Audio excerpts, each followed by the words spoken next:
दोस्तों नमस्कार। आप लोग कैसे हैं? आंखें एग्जाम यूट्यूब चैनल पर आप सभी लोगों का हार्दिक स्वागत है, अभिनंदन। आशा नहीं पूर्ण विश्वास है कि आप लोग जागरूक होंगे, स्वस्थ होंगे और अपने लक्ष्य के प्रति समर्पित होंगे। अपने लक्ष्य के प्रति समर्पित होंगे। उत्तर प्रदेश लोक सेवा आयोग द्वारा जो PCS का फॉर्म भरने की अधिसूचना जारी कर दी गई। इसलिए आप लोगों पर एक दबाव भी बढ़ रहा कि परीक्षा नजदीक। तो इस दौर में दोहरा दबाव आ गया, एक महामारी के कारण और एक विशेष। आप तनाव में न आकर के, तनाव मुक्त होकर के आप अपने लक्ष्य के प्रति समर्पित रहिए, अपने अध्ययन को कंटिन्यू करिए, जारी रखिए। आज उसी क्रम में आज हम डिस्कस करने जा रहे हैं पॉवर्टी का अपना दूसरा भाग। पहला भाग मैंने डिस्कस आपको पहले ही कर चुके, वीडियो लोड कर दिया था। आज मैं दूसरा भाग में उसको डिस्कस करूंगा, जो हमारा analysis of concept of poverty part 2। पहले दिन हमने आपसे डिस्कस किया निर्धनता मापने की सापेक्ष विधि और उसके उपकरण। पहले दिन हम निर्धनता क्या, निरपेक्ष विधि क्या, इसके बारे में हमने डिस्कस आपसे किया। आज हम डिस्कस करेंगे निर्धनता मापने के संदर्भ सब निरपेक्ष विधि के अंतर्गत MPI का जो कंसेप्ट है, PHPI का जो कंसेप्ट है, यह मैंने पिछले क्लासेस में नहीं डिस्कस किया था, यह अधूरा था। तो इसके बारे में हम आपके साथ आज चर्चा करेंगे, जिससे कि जो हमारा इनकम्प्लीट टॉपिक है वह कंप्लीट हो जाए। इसको लेकर के आज हम चर्चा आपके साथ करेंगे। तो मित्रों, आज का जो हमारा टॉपिक है, सबसे पहले HPI हम डिस्कस करेंगे। ह्यूमन पॉवर्टी इंडेक्स के बारे में आज हम डिस्कस करेंगे। मानव निर्धनता सूचकांक के बारे में हम आज डिस्कस करेंगे। देखिए, मानव निर्धनता सूचकांक की जो अवधारणा है, यह वस्तुतः UNDP द्वारा प्रतिपादित की गई, यूनाइटेड नेशन डेवलपमेंट प्रोग्राम द्वारा दी गई। यूनाइटेड नेशन डेवलपमेंट प्रोग्राम अपनी मानव विकास रिपोर्ट 1997 में UNDP का कंसेप्ट दिया, UNDP के बारे में लोगों को बताया, HPI के बारे में बताया। HPI वस्तुतः भारतीय अर्थशास्त्री अमर्त्य सेन के विचारों और सुझावों पर बनाई गई। इसी कंसेप्ट को लेकर के अमर्त्य सेन को अर्थशास्त्र का नोबेल पुरस्कार भी 1998 में प्राप्त हुआ। अमर्त्य सेन का कहना कि निर्धनता किसी एक कारण से उत्पन्न नहीं होती है, निर्धनता अनेक कारणों से उत्पन्न होती है। निर्धनता केवल संसाधनों की कमी से उत्पन्न नहीं होती है, बल्कि निर्धनता संसाधनों के अनुकूलतम उपयोग न हो पाने के कारण भी उत्पन्न होती है। अमर्त्य सेन का कहना है कि निर्धनता के कारण विकसित देशों में अलग होते हैं, विकासशील देशों में अलग होते हैं। विकासशील देशों में सामान्यतः निर्धनता संसाधनों की कमी के कारण उत्पन्न होती है, तो विकसित देशों में अत्यधिक व्यय और विलासितापूर्ण उपभोग के कारण उत्पन्न होती है। विकासशील देशों के बारे में भी अमर्त्य सेन कहते हैं कि निर्धनता संसाधनों के अनुकूलतम उपयोग को लेकर अनुकूलतम उपयोग न होने के कारण उत्पन्न। तो अमर सेन के इसी विचारों को लेकर यूएनडीपी ने निर्धनता के बारे में एक सूचकांक दिया जिसे ह्यूमन पॉवर्टी इंडेक्स कहा जाता, मानव निर्धनता सूचकांक कहा जाता। मानव निर्धनता सूचकांक के अंतर्गत यूएनडीपी द्वारा मानव निर्धनता सूचकांक के अंतर्गत यह बताया गया कि निर्धनता का आकलन करते समय हमें केवल कैलोरी को ध्यान में नहीं रखना, केवल खाद्य सुरक्षा और पोषकता को ही ध्यान नहीं रखना, बल्कि निर्धनता के अंतर्गत खाद्य सुरक्षा को ध्यान में रखना, निर्धनता के अंतर्गत जो आवास को ध्यान में रखना, निर्धनता के अंतर्गत जो चिकित्सा, शिक्षा, पेयजल, मनोरंजन, कानून व्यवस्था जैसे बिंदुओं को भी ध्यान में रखना। इनके आधार पर निर्धनता का आकलन किया जाना चाहिए। तो अमर्त्य सेन ने इनके माध्यम से निर्धनता को प्रतिपादित करने का जो सुझाव दिया उसको लेते हुए यूएनडीपी ने अपना एचपीआई का आकलन करते समय खाद्य सुरक्षा, आवास, शिक्षा, चिकित्सा, पेयजल, मनोरंजन के साधन, कानून व्यवस्था और सार्वजनिक वितरण सेवाओं को भी ध्यान में रखा जाता है। इसके आधार पर यूएनडीपी एचपीआई को दो भागों में बांटती है, एचपीआई 1 और एचपीआई 2। एचपीआई 1 का संबंध विकासशील देशों से, एचपीआई 2 का संबंध विकसित देशों से। तो मानव निर्धनता सूचकांक की अवधारणा एचपीआई द्वारा 1997 में लाई गई। अब इसके बाद आता है एमपीआई।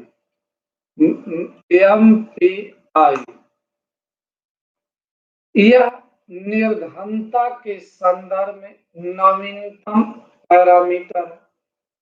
एमपीआई के अंतर्गत जो है एमपीआई की अवधारणा यूएनडीपी द्वारा 2010 के अपनी मानव विकास रिपोर्ट में प्रतिपादित की। यह गरीबी मापने का सबसे लेटेस्ट संकेतक है। एमपीआई का पूरा नाम है मल्टी पॉवर्टी इंडेक्स। एमपीआई का पूरा नाम है मल्टी पॉवर्टी इंडेक्स, बहुआयामी निर्धनता सूचकांक। मल्टी पॉवर्टी इंडेक्स के अंतर्गत मल्टी पॉवर्टी इंडेक्स में के अंतर्गत 3 आयाम है। एमपीआई में 3 आयाम है, शिक्षा, स्वास्थ्य और जीवन निर्वाह।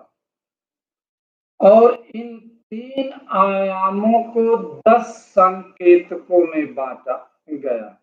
प्रश्न पूछा जाता एमपीआई की अवधारणा किसके द्वारा दी गई? तो एमपीआई की अवधारणा यूएनडीपी द्वारा 2010 में लाई गई। एमपीआई में कितने आयाम है, घटक है? 3 घटक है, शिक्षा, स्वास्थ्य और जीवन निर्वाह। यह एमपीआई के कंपोनेंट है, एमपीआई के घटक है। यह एमपीआई के घटक। एमपीआई की अवधारणा भारतीय अर्थशास्त्री अमर्त्य सेन के उपलब्धता प्रत्यागम पर आधारित है। यह भारतीय अर्थशास्त्री अमर्त्य सेन के विचारों पर आधारित है, जिसमें यह देखा जाता है कि एक व्यक्ति को, एक समाज, एक व्यक्ति या एक परिवार या एक पर समूह कितनी अधिक सुविधाओं से वंचित है, कौन कौन से सुविधाएं उसको मिल रही हैं, कौन कौन सी सुविधाएं उसको नहीं मिल रही है, इसके बारे में एमपीआई में आकलन किया जाता है। तो एमपीआई में बंचन स्कोर निकाला जाता है। बंचन स्कोर का मान 0 से लेकर 100 होता है। बंचन स्कोर का मान 0 से लेकर 100 होता है। इसका कम मान यह दर्शित करता कि व्यक्ति जो अधिक सुविधाओं से वंचित न है। तो एमपीआई में हमने कहा कि 10 संकेतक होते हैं, 3 आयाम होते हैं।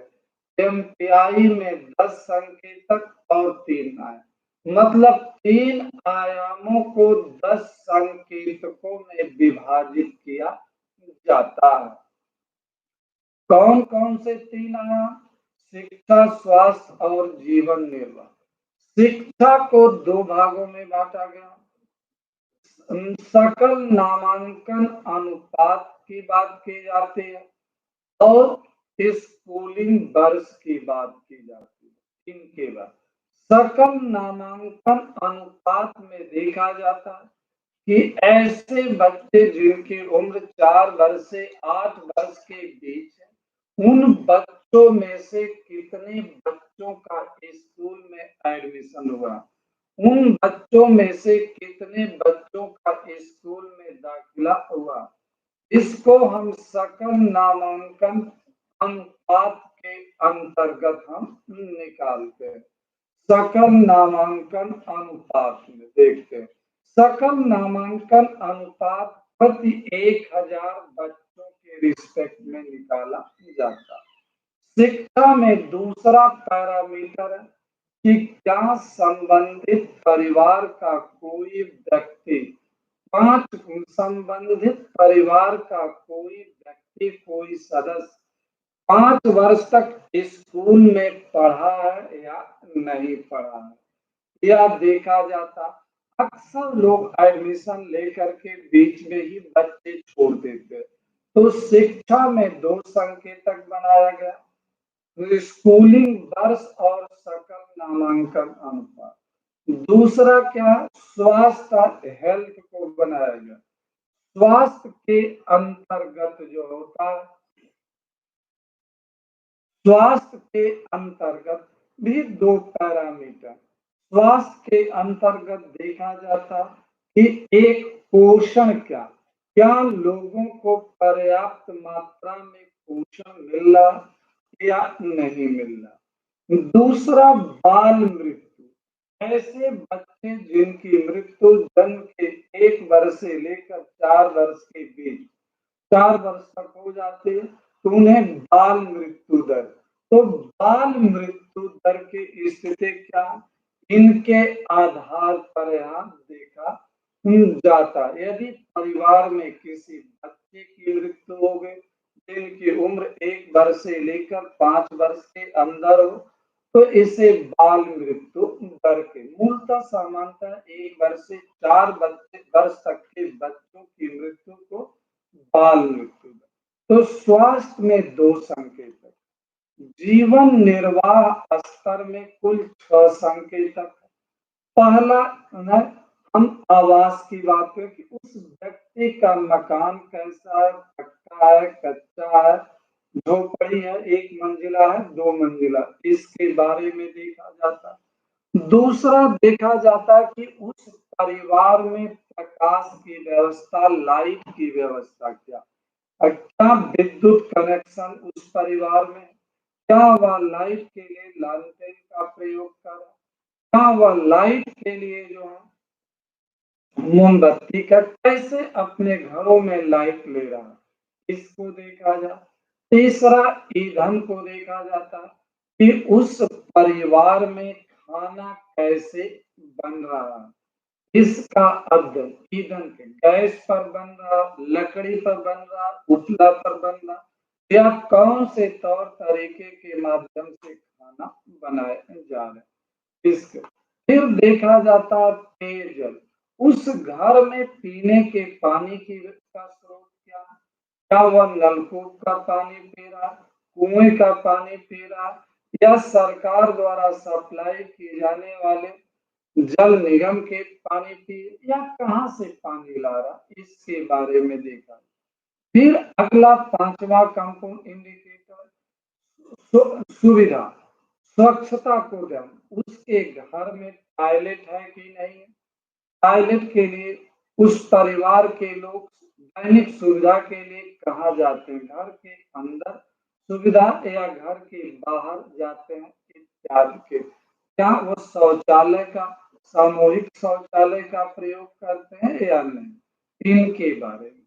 छठवां संकेतक है कि उस घर के पास अन्य कौन सी वस्तु है, क्या उस व्यक्ति के पास रेडियो है, क्या टेलीविजन है, क्या रेफ्रिजरेटर है, क्या मोटरसाइकिल है, इसका अध्ययन किया जाता।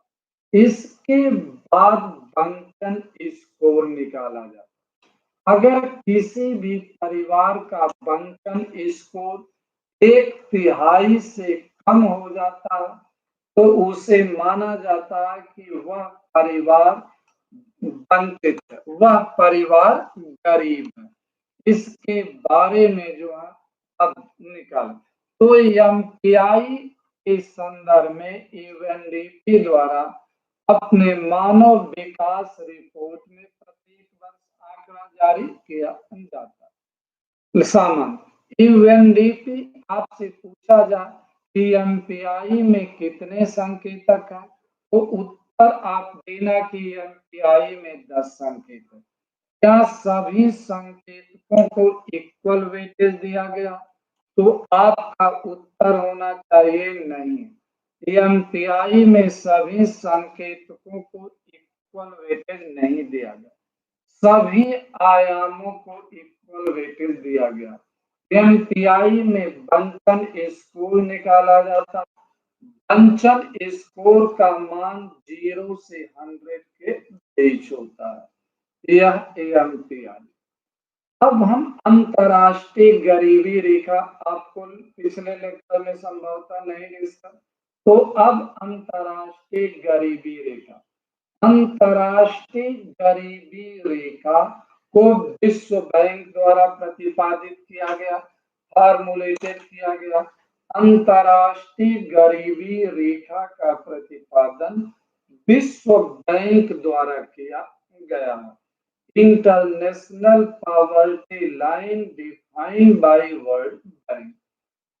शुरू में अंतरराष्ट्रीय गरीबी रेखा में कहा जाता था यदि किसी व्यक्ति को पर डे $1 से कम आय प्राप्त हो रही है तो उसे गरीब माना जाएगा, लेकिन वर्तमान में विश्व बैंक ने इस परिभाषा को बदल करके $1.75 कर दिया।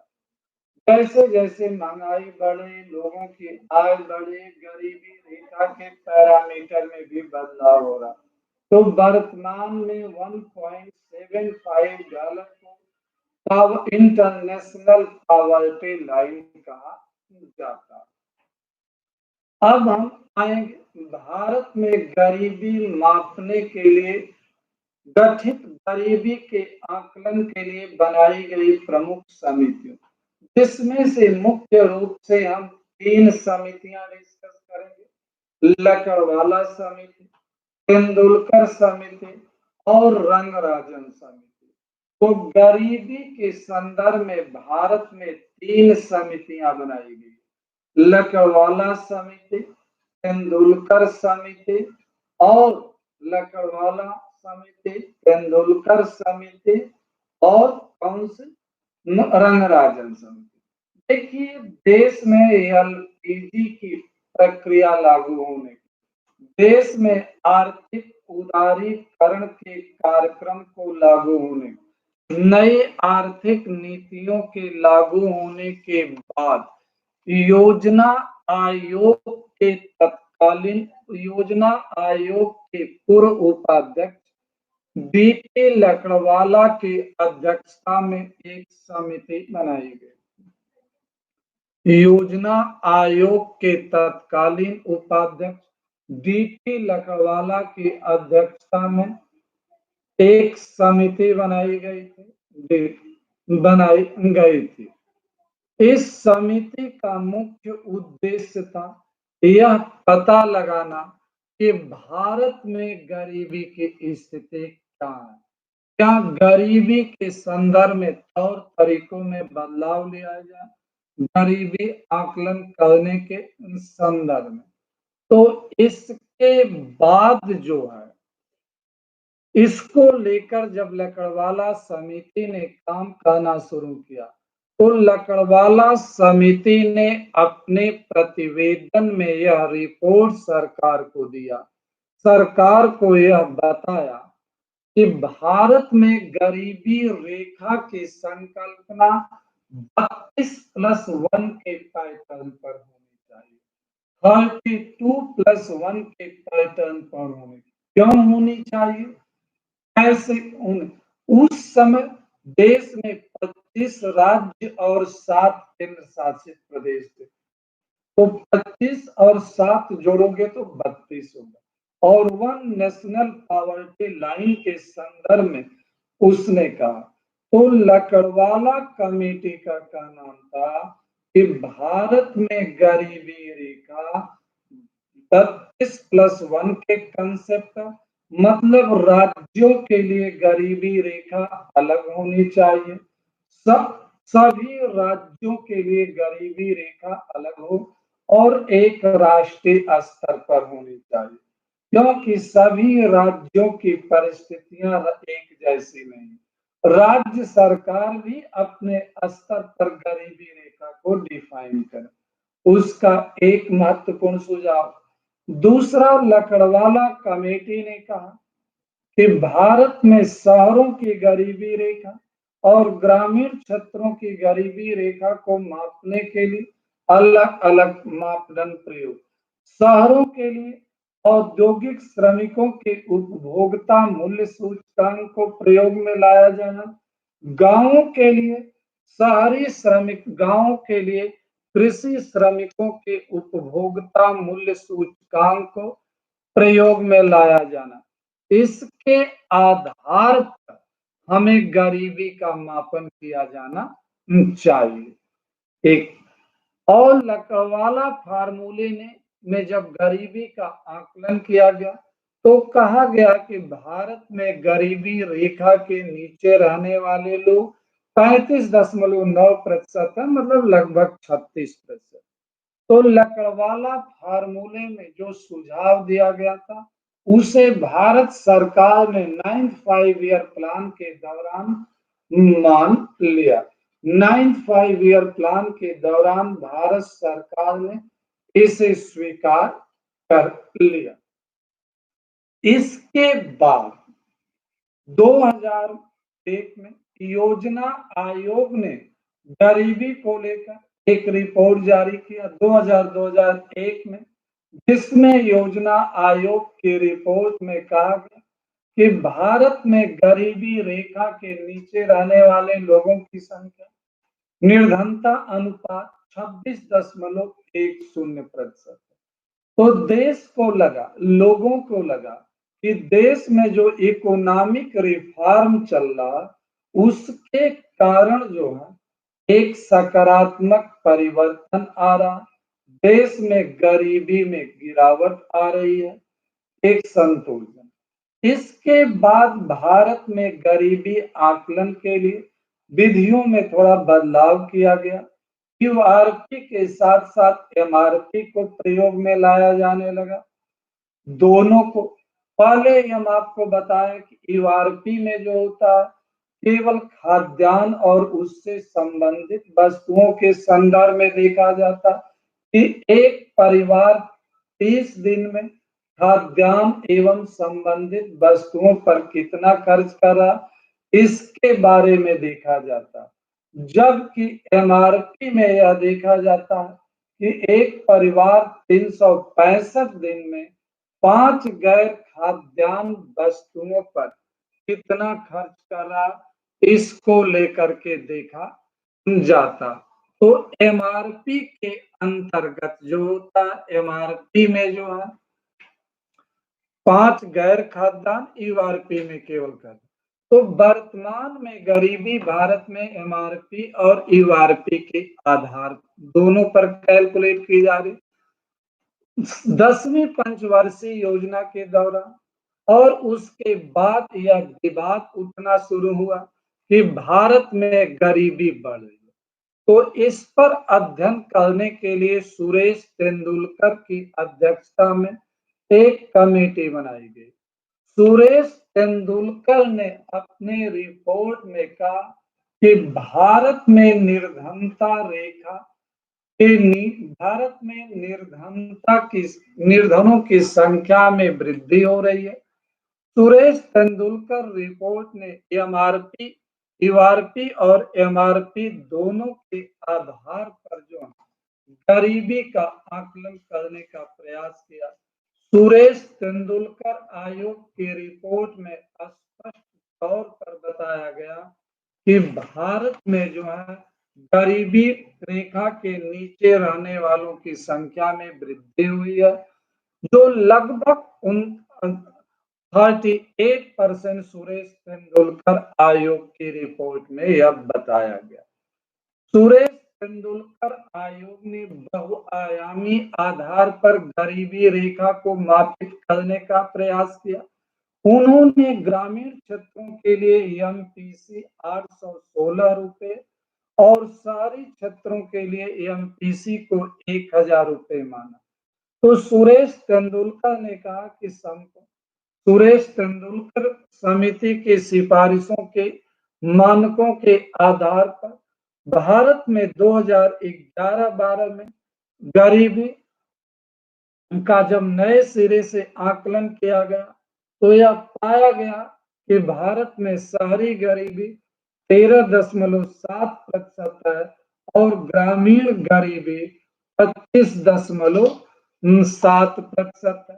कुल मिलाकर के संपूर्ण भारत में गरीबी 21.9% है। यह 2011-12 के बारे में भारत सरकार ने राष्ट्रीय नमूना सर्वेक्षण के 68वें दौर की रिपोर्ट पर एक आंकड़ा तैयार किया। इस रिपोर्ट में सुरेश तेंदुलकर द्वारा अपनाई गई विधियों का प्रयोग किया, जबकि मूल सुरेश तेंदुलकर की रिपोर्ट में बताया गया था कि भारत में गरीबी रेखा के नीचे रहने वालों की संख्या 2004-5 में लगभग 38% थी। तो जब 2004-5 में भारत में गरीबी रेखा के नीचे रहने वाले लोग 38% थे, तो 2011-12 में मतलब 7 वर्षों में वह घट करके 21% आ गए। आखिर कितना डायनेमिक चेंजेस कैसे आया, यह एक विवाद का। तो आपको याद क्या रखना परीक्षा की दृष्टि से कि सुरेश तेंदुलकर आयोग ने बहुआयामी आधार पर गरीबी को आकलित करने का सुझाव दिया। सुरेश तेंदुलकर आयोग ने एमआरपी को प्रयोग में लाया। सुरेश तेंदुलकर आयोग ने भारत में गरीबी के लिए नए अप्रोच अपनाने पर बल दिया। सुरेश तेंदुलकर आयोग की रिपोर्ट में बताया गया कि भारत में गरीबी रेखा के नीचे रहने वालों की संख्या पहले की तुलना में बढ़ी है। सुरेश तेंदुलकर आयोग ने 2004-5 के संदर्भ में अध्ययन किया। जब सुरेश तेंदुलकर आयोग की रिपोर्ट पर विवाद उत्पन्न हुआ, इसके बाद भारत सरकार ने आरबीआई के पूर्व गवर्नर सी रंगराजन की अध्यक्षता में एक समिति का गठन किया।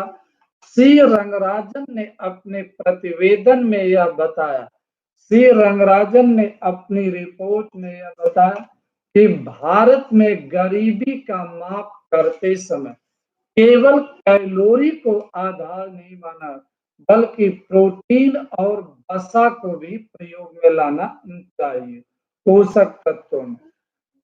रंगराजन फार्मूले में एमपीसी को 972 रुपया ग्रामीण परिप्रेक्ष्य में माना गया, जबकि तेंदुलकर ने 816 रुपये को माना था। रंगराजन समिति ने शहरी क्षेत्रों के लिए एमपीसी 1407 1407 माना। तो इस प्रकार एमपीसी को बढ़ाया। रंगराजन समिति द्वारा दिए गए फार्मूले को जब प्रयोग में लाया जाता तो भारत में 2011-12 में ग्रामीण गरीबी 30.9% और शहरी गरीबी 26.4%। रंगराजन फार्मूले के आधार पर संपूर्ण भारत में 29.9% गरीबी। तो रंगराजन समिति की रिपोर्ट 2014 जून में आई। तब तक दिल्ली में निजाम बदल चुका था, सत्ता बदल चुकी थी, नई मोदी सरकार सत्ता में आ चुकी थी। मोदी सरकार ने रंगराजन रिपोर्ट को स्वीकार नहीं किया। फिलहाल वैकल्पिक रूप में भारत में तेंदुलकर आयोग के पैरामीटर्स को ही स्वीकार किया गया।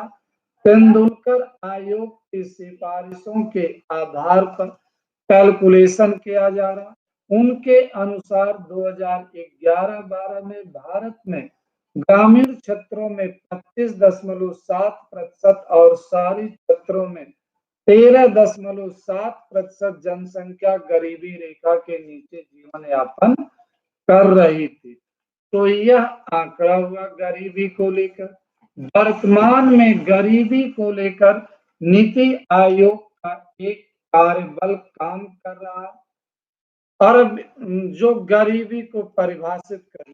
अरविंद पनगाड़िया जो नीति आयोग के पहले उपाध्यक्ष थे, सरकार ने उनकी अध्यक्षता में भी गरीबी के संदर्भ में एक विशेषज्ञ दल बनाया था, लेकिन उसने भी सही तरीके से काम नहीं किया। बीच में पनगाड़िया साहब रिजाइन दे दिए नीति आयोग के उपाध्यक्ष पद से। उसके बाद नीति आयोग ने एक विशेषज्ञ समूह का गठन किया, जिसकी रिपोर्ट अभी आनी बाकी है। तो अभी हमने आपको गरीबी के मापक बताया। गरीबी के संदर्भ में भारत में जो समितियां बनाई गई थी, इनके बारे में मित्रों मैंने आपके साथ डिस्कस किया। अब हम अपने अगले क्लास में डिस्कस करेंगे एम्प्लॉयमेंट, बेरोजगारी को लेकर हम डिस्कस करेंगे। यहाँ पर कुछ प्रश्न आपसे कर दे, जिसे कि आप भारत में गरीबी संबंधी आंकड़े कौन जारी करता, भारत में गरीबी को कौन परिभाषित करता, नीति आयोग ने जो गरीबी के संदर्भ में नीति आयोग ने गरीबी की क्या परिभाषा दिया, निरपेक्ष विधि में गरीबी मापने की क्या विधियां, सापेक्ष विधि में गरीबी मापने की क्या विधियां, इनके बारे में सब कुछ अध्ययन आपको करना।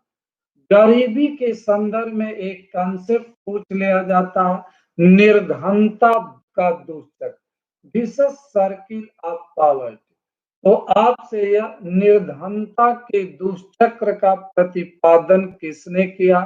तो निर्धनता के दुष्चक्र का प्रतिपादन जो है प्रतिपादन रेगनर नर्कसे ने किया।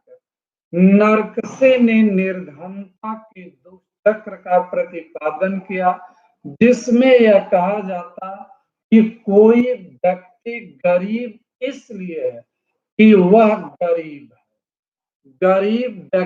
कोई व्यक्ति गरीब इसलिए कि वह गरीब। अभी अभी हमारे साथ एक कॉलर दिग्विजय सिंह जुड़े हैं। बहुत बहुत धन्यवाद है दिग्विजय सिंह जुड़ने के लिए आपका।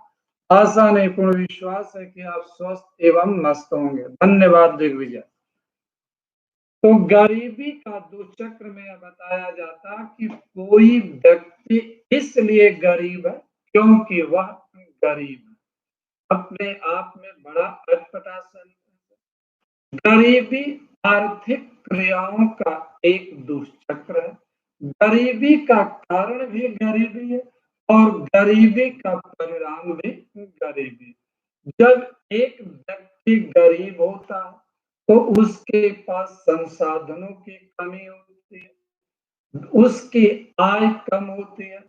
जब वह व्यक्ति गरीब होगा तो संसाधन कम होंगे, संसाधन कम होंगे तो उसके पास आय कम होगी, आय कम होगी तो बचत कम होगी, जब बचत कम होगी तो वह इन्वेस्टमेंट कम करेगा, इन्वेस्टमेंट कम करेगा तो उसको आय नहीं मिलेगी तो वह गरीब होगा। और जब गरीब होगा तो संसाधन उसके पास नहीं होंगे, संसाधन नहीं होगा तो वह कम उत्पादन करेगा, कम आर्थिक गतिविधियां संचालित करेगा और कम रोजगार से, अर्थात जिसे व्यवहारिक शब्दों में कहते हो कि पैसा कमाने के लिए भी पैसा चाहिए। एक गरीब व्यक्ति के पास बहुत अच्छा विजन हो, वह काम करना चाहता, कोई बिजनेस करना चाहता, पैसे के अभाव में वह बिजनेस नहीं कर पाता, पैसे के लिए अब के लिए बैंक जाता, बैंक भी उसको आसानी से ऋण नहीं देता। विजन होते हुए, बौद्धिक होते हुए भी वह व्यक्ति गरीब का गरीब ही रह जाता है। वह व्यक्ति तो गरीबी के दुष्चक्र को तोड़ करके कैसे बाहर निकला जाए, यह अपने आप में महत्वपूर्ण होता है। फिर एक है क्रोनिक गरीबी, चिरकालिक गरीबी। जब कोई व्यक्ति पीढ़ी दर पीढ़ी गरीब रहता है, कोई परिवार की एक पीढ़ी पीढ़ी दर पीढ़ी गरीबी चली आती है तो इसे क्रोनिक गरीबी कहा जाता है, इसे चिरकालिक गरीबी कहा जाता। तो भारत में चिरकालिक गरीबी भी देखने को मिलती है, चिरकालिक अमीरी भी देखने को मिलती है, तो भारत में चिरकालिक गरीबी भी देखने को मिलती है। तो यहाँ से प्रश्न, क्रोनिक गरीबी क्या? ऐसी गरीबी जो पीढ़ी दर पीढ़ी चलती रहती है उसे क्रोनिक गरीबी कहा जाता है। तो बहुत बहुत धन्यवाद मित्रों। अभी हमने गरीबी को लेकर के कंसेप्ट आपको डिस्कस किया। अगला लेक्चर जो होगा हमारा बेरोजगारी को लेकर होगा, अनएम्प्लॉयमेंट को लेकर होगा। हम एक एक चैप्टर के अनुसार आपको चलेंगे। तो आशा नहीं पूर्ण विश्वास है कि गरीबी का कंसेप्ट आपको क्लियर हो गया होगा। फिर हम अगले लेक्चर में मिलेंगे। तब तक के लिए बहुत बहुत धन्यवाद, शुभकामनाएं।